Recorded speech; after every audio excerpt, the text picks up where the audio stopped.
Before the truth comes the betrayal. Before betrayal. Stories you will never forget. The laughter came first, sharp, unfamiliar, and far too loud for a Tuesday night. It sliced through the clatter of cutlery and the faint hum of music drifting from the living room speaker. I froze in the kitchen doorway, still holding the bowl of roasted vegetables, my reflection quivering in the polished rim of the serving spoon. "Caroline, darling, come join us." Adrian's voice carried across the house, smooth and commanding, the same tone he used in meetings and interviews. But tonight there was something else beneath it. Tremor. A quiet thrill, like he was waiting for something monumental to unfold. When I stepped into the dining room, my breath caught in my throat. There were strangers at my table. 6 of them. And sitting among them, her hands folded tightly, face pale but poised, was her. Lena. My husband's assistant. The same woman I'd once spotted outside his office, brushing lint off his shoulder, laughing softly in a way that twisted something deep in my stomach. I had told myself then that I was imagining things, that Adrian would never cross that line. We'd been through therapy. We'd promised each other a clean slate. But now, seeing her here at our table, surrounded by people I didn't know, her family, I realized, I felt the first cold prickle of dread crawl up my spine. Adrian looked radiant, almost euphoric, as he gestured toward me. "Caroline, this is the Ruiz family. Elena's parents, her brother Daniel, and his wife Maya. They were just telling us about their vacation in Madrid." Her family. The word landed like a blow. I tried to smile, though I could feel the color draining from my face. "What a surprise," I said softly, setting the bowl down. "Adrian didn't tell me we were having guests." Elena's mother smiled, clearly uncomfortable. Her eyes flickered between me and Adrian like she sensed the electricity in the air but couldn't name it. "Oh, it was very last minute," she said kindly. "Adrian insisted it would be casual. We didn't mean to intrude." Adrian laughed, a warm, practiced sound. "Nonsense. Caroline loves entertaining." The table erupted in polite chuckles. Everyone except Elena. Her fork trembled slightly as she lifted it, and when her eyes met mine, it was just for a second, but it was enough. There was guilt there. Panic.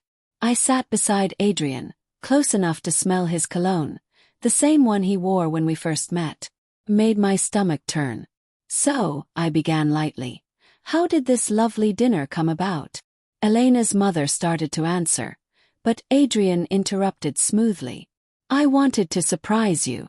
You've been saying I should introduce you to more people from work." There it was again, his tone. Controlled, deliberate. Like he'd scripted every line. The conversation stumbled forward awkwardly. I smiled where I was supposed to, nodded at small talk, but beneath it all my mind was racing. Why her? Why tonight? Why bring her family? Something about the way Adrian's hand lingered on Elena's shoulder when he poured the wine made bile rise in my throat. And yet no one else seemed to notice. I could feel my pulse behind my eyes, my hands trembling under the tablecloth. He wasn't hiding it anymore. He wanted me to see. Dinner stretched on endlessly. Every tick of the clock was a blade. The food might as well have been dust. At one point Elena's father asked, "How long have you two been married?" 13 years, Adrian said without missing a beat. "A good run." Run. Not a life. Not a love. A run, like a race that had already ended. Elena looked down quickly, her cheeks flushed. 13 years, I repeated quietly. Yes. A long time to learn who someone really is. Adrian shot me a warning look, the kind that once made me go silent. But not tonight. Something inside me had shifted. Something brittle had finally cracked. "Why don't you tell them how we met, Adrian?" I asked, my smile polite, my tone steady. He hesitated. "You tell it better." "Oh, I'm sure you can manage." The tension in the room thickened. Invisible but suffocating. Even Elena's brother looked uneasy now, glancing between us like a spectator realizing he'd wandered into the wrong theater. I leaned forward, resting my elbows on the table. "It's a romantic story," I said. We met when he was still married to his first wife. The silence that followed was absolute. Elena's mother blinked. "Oh," she said softly. Adrian's jaw tightened. "That's not." "It is," I said gently, interrupting him. I was 25. He was charming, ambitious. I told myself his marriage was already over, that he was misunderstood. I smiled at Elena then. We always believe the lies that make love feel justified, don't we? She swallowed hard. Adrian's knuckles whitened around his glass. "Caroline," he said through his teeth. "Not tonight." "Why not tonight?" "Yes. It's the perfect audience, isn't it?" I looked around at their faces, the Ruiz family, horrified but unable to look away. Then back to Adrian. "Tell me, dear, when did you stop lying to me and start lying to her?" Elena's wine glass slipped from her fingers, shattering against the floor. She gasped, hands shaking. I didn't mean." Adrian stood abruptly. "Enough." But I was already on my feet. "No, you've done enough. You brought her here. You brought them here. Why? To punish her. To humiliate me. What is this, Adrian?" He didn't answer. And that silence, that calm, calculating silence, was my answer. He wanted this. He had orchestrated it. A cruel, deliberate performance designed to destroy the one person who could ruin him. And me. I was collateral damage. Elena's brother finally spoke, his voice low and shaking. "What's she talking about?" Adrian turned to him with chilling composure. "Your sister has been spreading rumors at work," he said coldly. "I thought it was best to bring everything into the open. I wanted her family to see the truth before she drags us all into her mess." Lena gasped. "Adrian, that's not true. You." He cut her off with a glare. "Stop talking." I stared at him, my breath coming in short, shallow bursts. I could see it now, the entire plan unfolding exactly as he intended. He was going to paint her as unstable, manipulative, protect his reputation. And he had invited her family here as witnesses to her unraveling. "Don't do this," I whispered. But he didn't even look at me. Instead, he looked directly at Elena's parents and said, "She's been having an affair with me. I ended it when she told me she was pregnant." The words detonated in the air. Lena froze. Her mother screamed. Her father's face turned crimson. "Pregnant?" he shouted. "Elena, is that true?" She covered her mouth, sobbing. Yes, but he said he'd leave her." Her father grabbed her by the arm. "We're leaving," he hissed. Adrian didn't stop them. In fact, he looked relieved. As they dragged her out of the room, Elena turned once, her eyes meeting mine, pleading, broken. I saw it then, the same horror I had felt months ago when I first suspected the truth. She had loved him too. And he had destroyed her without blinking. When the door finally slammed shut behind them, the silence that followed was unbearable. I looked at Adrian. He was calm again, straightening his cuffs as if nothing had happened. "Are you proud of yourself?" I whispered. He poured himself another glass of wine. "I did what was necessary. She was going to ruin us." "Us?" I laughed bitterly. "There is no us, Adrian. You've just burned everything to the ground." He looked at me then, cold, unreadable. "I protected my name. That's all that matters." He lifted his glass, eyes glinting in the candlelight. "You should thank me, Caroline. You're free now." I stared at him, realizing with sudden, terrible clarity that he believed it, that he truly thought this was control. But he had no idea. No idea that I had seen this coming weeks ago. That my phone, hidden on the counter beside the breadbasket, had been recording every word since dinner began. And for the first time all night I smiled. The next morning, the house was unervingly quiet. The kind of quiet that lingers after an explosion, when the smoke hasn't yet cleared, and you're still not sure if you survived it. Adrian had left early. His side of the bed was cold, the sheets immaculate, as if he'd never slept there at all. The wine glass he'd used still sat on the dining table, a single smudge of red lipstick marking its rim. Not mine. I stared at it for a long time before I picked up my phone from the counter. The recording blinked red for hours last night before I finally stopped it. 2 hours and 42 minutes of conversation, laughter, accusation, and ruin. Press play. Adrian's voice filled the room, calm and cruel. She's been having an affair with me. I ended it when she told me she was pregnant. The sound of Elena's sob broke through, raw and desperate. Then my own voice, steady and trembling at once. You brought her family here to humiliate her. To make a point. I stopped it there. It was enough. Enough proof to burn his world down.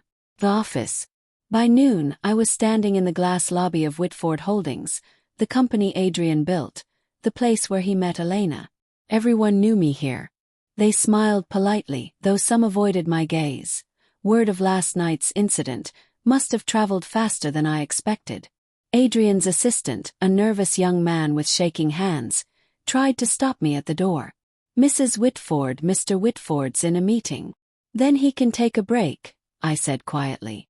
I pushed past him and stepped into the conference room. 10 people sat around the table. Board members, investors, men and women who had once toasted to our marriage at fundraisers.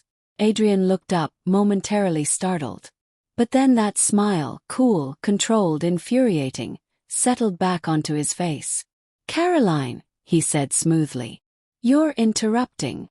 I placed my phone on the table and pressed play. The room filled with his voice. His confession. His cruelty. His manipulation. No one moved. Not a sound. Only his words echoing back against the glass walls like ghosts. When the recording ended, I picked it up again and said softly, You wanted the truth to be public, Adrian. I'm just helping. He stared at me, white as marble. Get out, he hissed. But one of the board members, an older woman named Sheila, leaned forward. Adrian, is this authentic? He opened his mouth, then closed it. She was recording me illegally, he said finally. She's unstable. Smiled. Then you won't mind if I send it to the press. There was a murmur, the kind of ripple that comes right before a collapse. And I walked out. Call. That night I received a message from an unknown number. He's gone. He resigned this afternoon. The board's cutting ties. Thought you'd want to know. No signature, but I knew who it was, Sheila. She'd always seen through his facade. I sat on the edge of my bed, staring at the message. The victory felt hollow. The air tasted of ashes. I turned on the lamp. There beside the bed was a box, one I hadn't touched in years. Inside were old letters, photos, anniversary cards. His handwriting on each one looked foreign now, like the scrawl of a stranger. In one he'd written, You are my home. I laughed. A bitter, shaking sound. Because home wasn't supposed to feel like a battlefield. Elena. 3 days later she came to see me. She stood on my doorstep, eyes swollen, her frame smaller than I remembered. She looked like she hadn't slept since that dinner. Can I come in? She asked quietly. I nodded, stepping aside. We sat in the kitchen, the same place where I'd prepared the meal that night. The table between us felt like a wall we were both afraid to cross. I didn't know he'd do that, she said finally. I swear, Caroline. I thought he'd tell you privately. He said he wanted to start over with me. He said. Her voice cracked. He said he loved me. I let her speak. I owed her that much. He's ruined everything, she whispered. My family won't speak to me. My dad told me I'm dead to him. And I can't even go back to work. Everyone knows. Her words trembled, heavy with shame. I felt something shift inside me.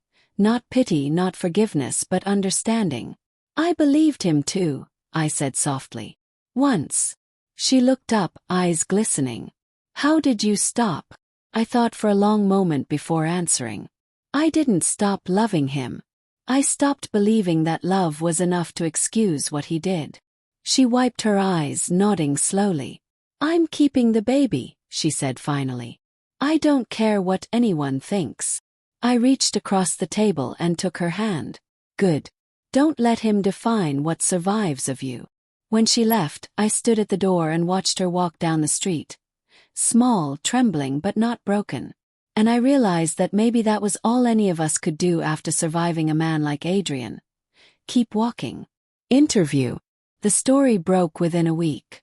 CEO's mistress ambushed in family dinner scandal. Whitford Holdings scandal.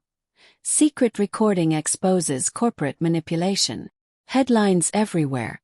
Adrian tried to deny it, of course. Claimed the audio was doctored, that Elena was blackmailing him. But the board suspended him pending investigation, and the investors fled. I didn't watch his press conference. I didn't need to. I'd already heard all his lies before. Instead, I spent the morning by the window, coffee in hand, watching the light shift through the curtains. For the first time in years, the silence didn't suffocate me.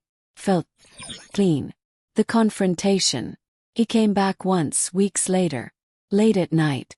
I woke to the sound of the front door opening, slow and deliberate. I didn't move. I knew his footsteps anywhere.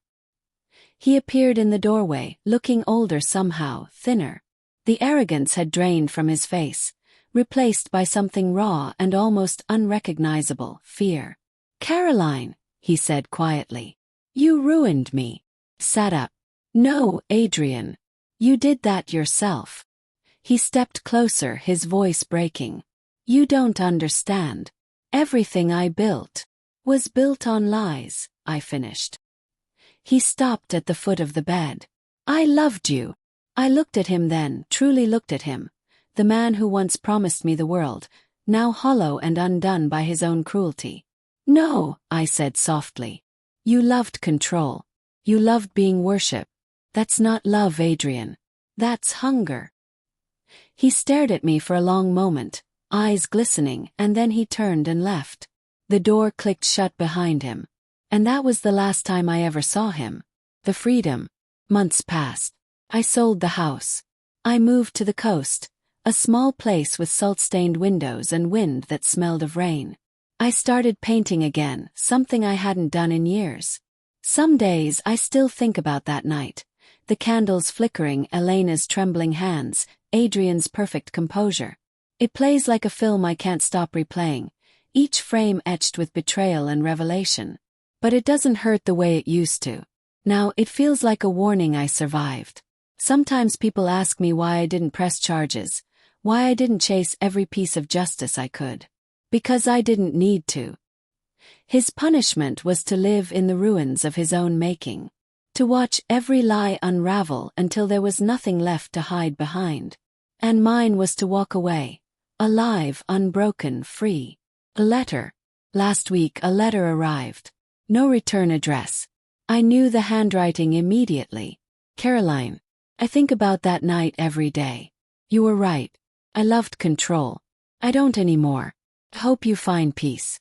I folded it, placed it in the fireplace, and watched the flames devour it. As it burned, I whispered, "I already have."